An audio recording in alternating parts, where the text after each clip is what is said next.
নমস্কাৰ শিক্ষক দিৱসৰ মন চুই যোৱা এটি ভাষণ ভিডিঅ'টো ভাল লাগিলে সাবস্ক্ৰাইব কৰি লাইক এটা কৰি দিবা শিক্ষক দিৱসৰ ভাষণ নমস্কাৰ সন্মানীয় আজিৰ সভাৰ সভাপতি মহোদয় আমাৰ এইখন বিদ্যালয়ৰ অধ্যক্ষ মহোদয় শিক্ষক শিক্ষয়িত্ৰীসকল আজিৰ সভাৰ উপস্থিত অভিভাৱকসকল লগতে সন্মুখত বহি থকা বন্ধু বান্ধৱী আৰু ভাইটি ভণ্টিসকল পোনপ্ৰথমে মই মোৰ শ্ৰদ্ধাৰ শিক্ষক শিক্ষয়িত্ৰীসকলৰ লগতে বিশ্বৰ প্ৰতিগৰাকী শিক্ষক শিক্ষয়িত্ৰীক লৈ শিক্ষক দিৱসৰ আন্তৰিক শুভেচ্ছা জ্ঞাপন কৰি মই মোৰ চমু বক্তব্য আৰম্ভ কৰিছোঁ।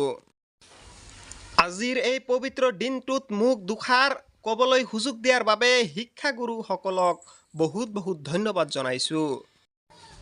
আজি 5 ছেপ্টেম্বৰ আৰু আমি সকলোৱে জানো যে প্ৰতি বছৰৰ 5 ছেপ্টেম্বৰ তাৰিখে সমগ্ৰ ভাৰতবৰ্ষত শিক্ষক দিৱস হিচাপে পালন কৰা হয়।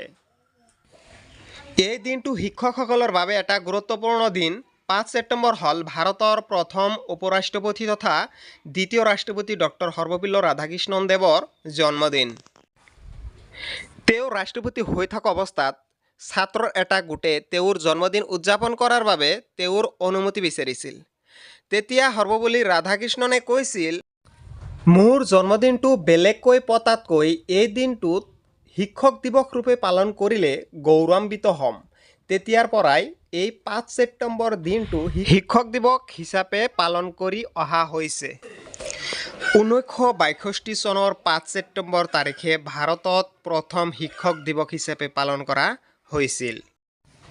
শিক্ষকসকলে এজন ব্যক্তি, এখন সমাজ আৰু দেশৰ ভৱিষ্যত গঢ়ি দিয়াত গুৰুত্বপূৰ্ণ ভূমিকা গ্ৰহণ কৰে। শিক্ষক হ'ল আমাৰ জীৱনৰ সেইজন ব্যক্তি যিজনে আমাক সদায় উৎসাহিত কৰে, ভুলৰ আঙুলিয়াই দিয়ে আৰু সাহসী হ'বলৈ শিকায়। শিক্ষকসকলক মমবাতিৰ লগত তুলনা কৰা হৈছে, যিয়ে নিজে জ্বলি আনক পোহৰ দিয়ে। শিক্ষকসকল হ'ল জ্ঞানৰ ভাণ্ডাৰ স্বৰূপ, যাৰ পৰা আমি জীৱনৰ পথত আগুৱাই যাবলৈ প্ৰয়োজনীয় সকলো জ্ঞান আহৰণ কৰিব পাৰোঁ।